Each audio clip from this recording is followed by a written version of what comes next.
Muy bien, acá estamos de nuevo, amigo Rodrigo. Sí. Y escuchamos una pequeña fracción del tema musical, pero bueno. Lo tuvimos que cortar por una cuestión de tiempo. Porque el tiempo es tirano.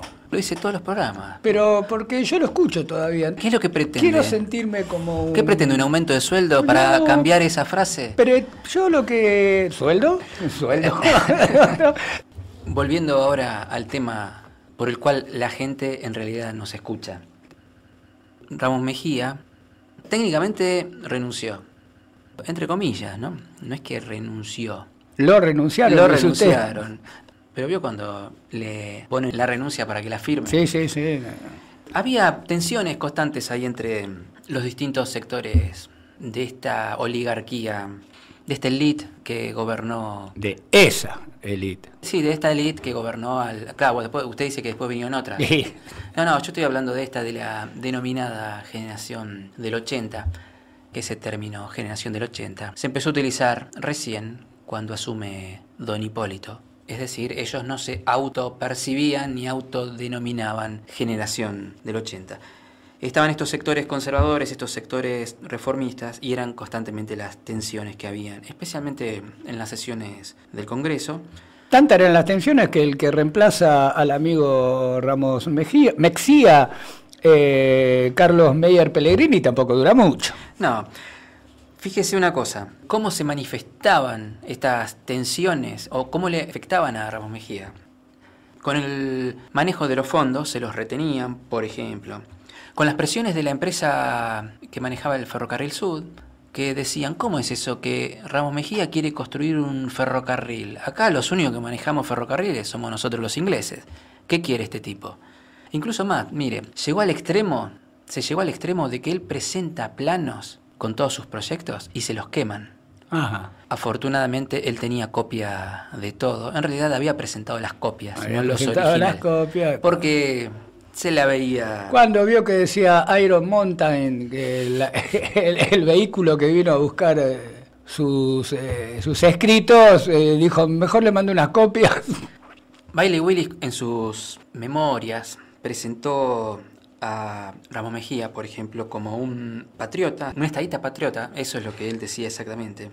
Cuando hablaba de los impedimentos que había a nivel burocrático, hablaba de que eran característicos del régimen democrático. Él decía que todo esto era porque los políticos elegidos por las masas no eran inteligentes. Eran ambiciosos, vivos y de horizontes mezquinos. Acá leí textual de las memorias de... No solo los políticos, sino que las mismas masas consideraba que no eran inteligentes, aquellos que los votaban. Después también en sus memorias él traza algunas semblanzas de cómo era el clima político porteño. Relata justamente cómo los representantes de los capitales británicos en el Congreso, es decir, no los ingleses que defendían sus intereses económicos, sino los sirvientes que tenían en el Congreso. Claro, porque, discúlpeme esto, porque es volver a penita un poquito. Él tilda a los políticos de ambiciosos, vivos y de horizontes mezquinos. Y otro de los, digamos, de los inconvenientes con el que se encontraba eran con el imperio invisible del capital, paciente y resuelto, y más fuerte que los anteriores, pero a pesar de todo necesario para el progreso. Claro, sí, él no estaba en contra del capital, no, por supuesto, era yanqui. Él decía que era necesario para el progreso, pero bueno, también, en cierta forma, hacía una crítica a su manera al capital. Lo consideraba un mal necesario e imprescindible. Cuando logró los fondos para publicar su trabajo en el norte de la Patagonia, ahí es donde viaja a Estados Unidos, dijimos, Ramos Mejía había sido obligado a renunciar, también dijimos, Meyer Pellegrini le prorroga el contrato, pero empezaron algunas dificultades adicionales con la asunción del vicepresidente Victorino de la Plaza. ¿Usted se acuerda de Victorino de la Plaza? Sí, sí. Siempre me pregunta si me acuerdo de don Victorino. Porque Victorino de la Plaza fue el último representante de aquella generación del 80 en el sentido de el último representante en el poder, el último presidente, el último patrón de estancia. Vio que hay presidentes que, no voy a decir ahora, en algún momento dijeron, me importa 3 Sí. lo que diga el Congreso. Bueno, Victorino de Plaza era muy parecido. Victorino de Plaza era así. Lo que decía el Congreso le importaban 3 rábanos, por decirlo de otra manera.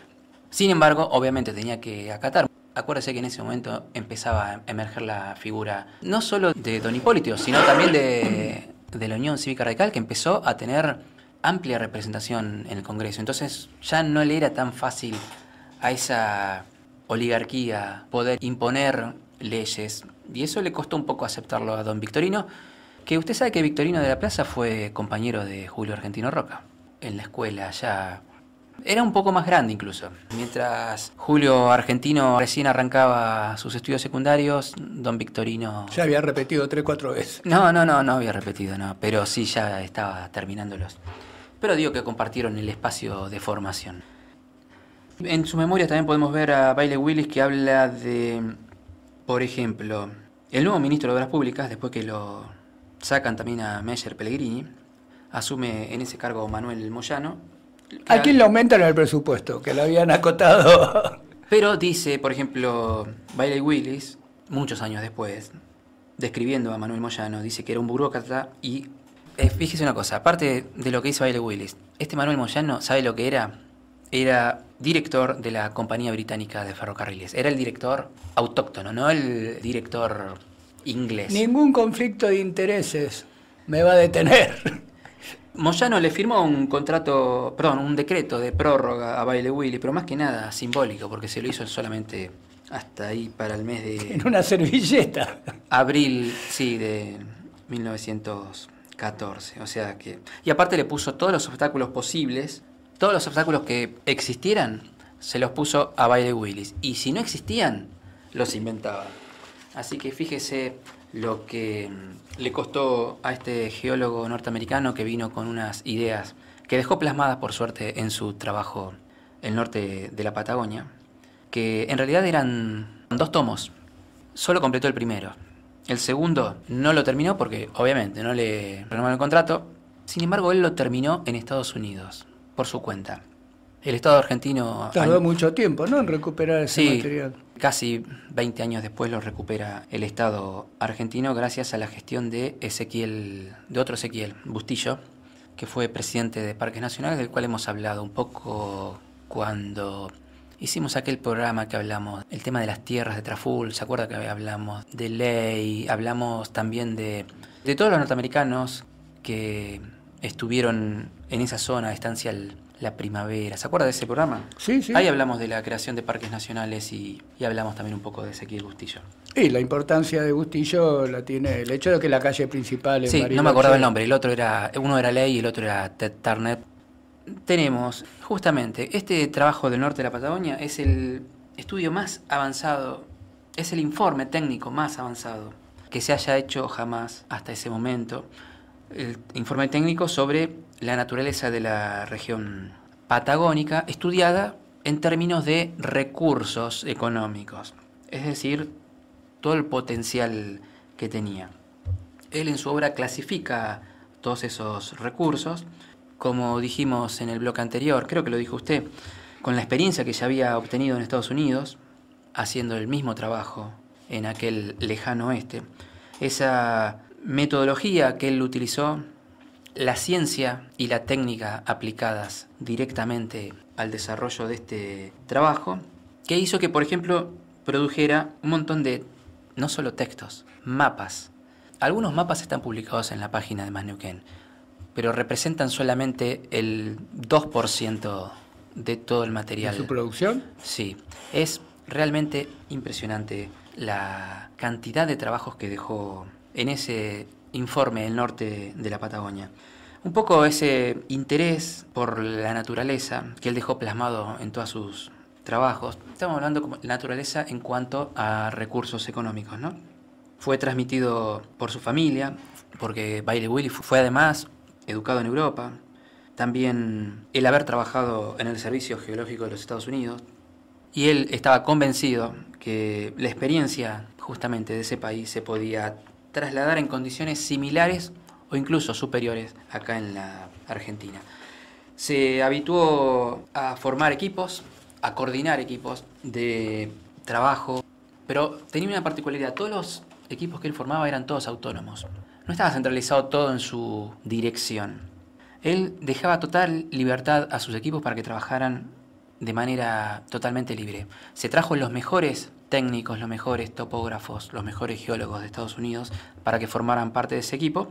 Y también eran personas que estaban acostumbrados a trabajar al aire libre. Eran prácticamente, sin hacer su tierra, eran vaqueanos. También, ¿por qué no decirlo?, eran aventureros. Vio, por ejemplo, cuando a veces dicen, por ejemplo, no hay que estereotipar a los arqueólogos con el personaje de Indiana Jones, porque eso es solo una película. Y a mí, solo para hacerle la contra, le digo, no. A ver, un arqueólogo que no sepa subirse a un tren en movimiento y pelearse arriba del tren no es un arqueólogo. Lo digo yo en chiste, con cara seria, para que enseguida me canten quiero retruco, me refuten. Pero estos geólogos eran todos esos técnicos eran aventureros. Les gustaba andar a caballo, les gustaba dormir a la intemperie. Por eso no tuvieron ningún problema en producir semejante obra. Acordémonos que lo hacían todo a mano. Los planos, los escritos. No es como ahora que a lo mejor tenemos la posibilidad. No había drones. No había drones, no había satélites, no había GPS, no había inteligencia artificial, no había computadoras, no había nada. Era todo pluma y tinta. Pero lo hacían con una perfección tan grande que nosotros en estos tiempos ya habituados a la tecnología decimos, ¿cómo lo hicieron? Le decía entonces que formó sus equipos, todos autónomos, empezaron a trabajar. Eso sí, toda la información era centralizada, no en cuanto a la dirección, sino que todo lo que se producía se lo llevaba a San Carlos de Bariloche, donde estaban las personas que recibían todo el material y lo compilaban. Ahí estaba Emilio Frey y Juan Torrontegui, que eran los que recibían, eran parte de ese equipo técnico de la Comisión de Estudios Hidrológicos.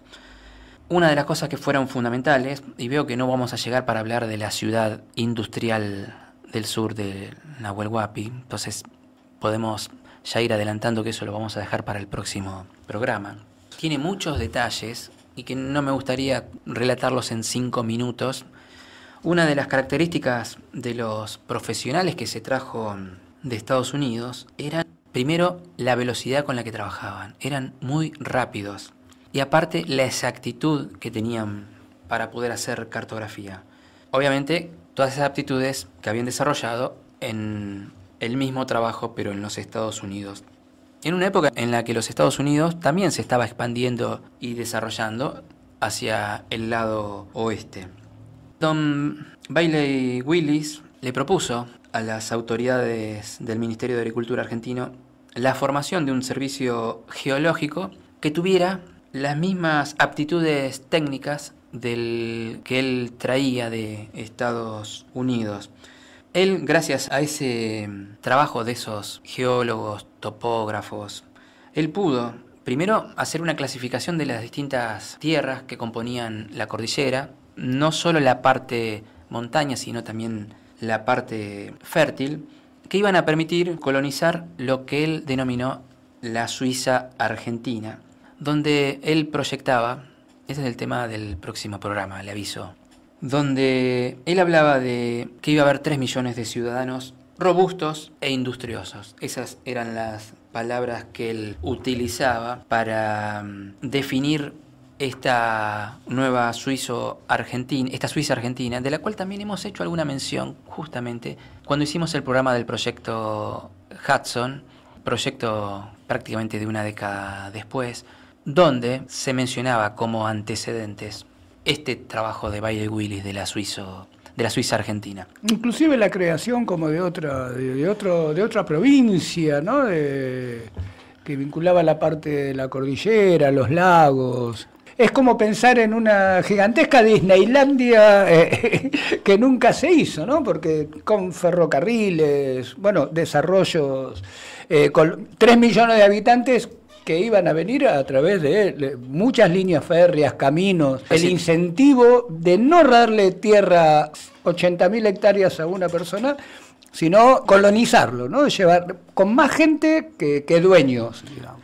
Ahí donde se opone un poco la mirada rockista de la cosa. Imagínese todos los ganaderos que ya estaban acostumbrados a tener miles de hectáreas, incluso más, sin trabajarlas, porque lo que hacían era subarrendarlas, las obtenían a muy poquito valor, en algunos casos sin haber pagado absolutamente nada, y después las subarrendaban. Y después, tal vez, a lo mejor con el tiempo, si tenían algún problema económico familiar, las vendían. Total, nunca les interesó ponerlas en producción, y los que lo hicieron fue porque fueron obligados por distintas leyes. De eso hemos hablado también en algunos programas específicos cuando tocamos la distribución de tierras en la Nor-Patagonia y especialmente en el Neuquén. Y más adelante, hablando de distribución, está el concepto ese de distribución del trabajo, ¿no? A nivel mundial. ¿Qué rol le toca a la Argentina? El rol de productor primario.